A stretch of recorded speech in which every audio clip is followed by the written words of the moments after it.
Was HP your first open source experience? It was. It was. Outside of, I remember I was looking through a Linux book in probably 1996 or so at a bookstore, and a guy passed by and said, "Oh, Linux. Do you do Linux?" And I looked at him and said, "I don't really understand why I would ever write code for free. So no, I'm not working on Linux. I'm still a Unix guy." Obviously that opinion changed over time, but I do remember that as my first interaction with somebody about open source. And yeah, I've learned a lot and come a long way since then.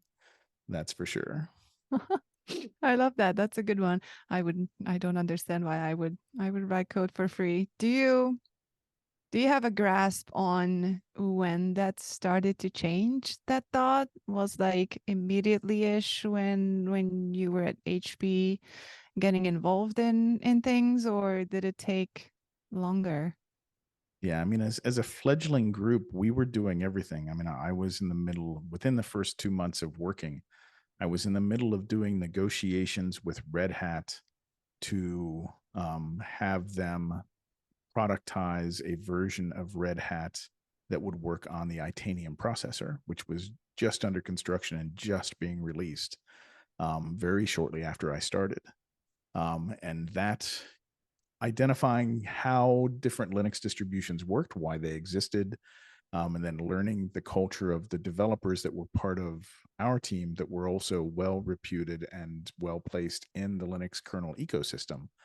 Um, that was all fascinating to me, and so that is where I gained an appreciation for it. Like I said, it's mostly because it's so non-intuitive. And those rules are, it's very much a meritocracy, and in the end, when you step back and look at it, it's actually a much better way to develop software, which is why I would argue that Linux is, somewhere older than 30. I guess 32 at this point. And it doesn't have anywhere near the cruft and the non-used code that exists in any of the Unixes that I would describe, because the way they were built is different.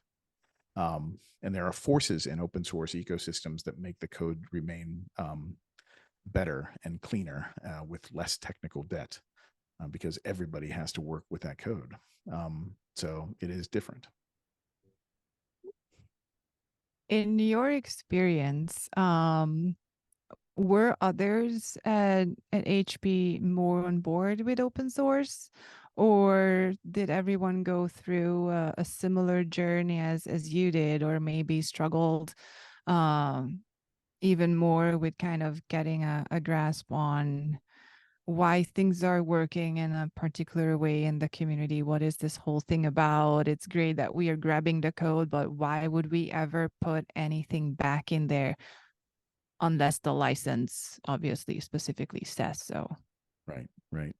And it was a common. I think the terms we use are poor, right? Because it's a contribution, right? And contribution connotes charity, right? We're giving something of value away for free because of some good cause, right? Or what have you. And that's not really what's going on here. It is very much, company self-interest. I can remember in the early days, as our fledgling Linux team was growing inside of HP, we had new managers that had come from other parts of HP, and they had no idea. Interestingly enough, this particular story is about going to an event.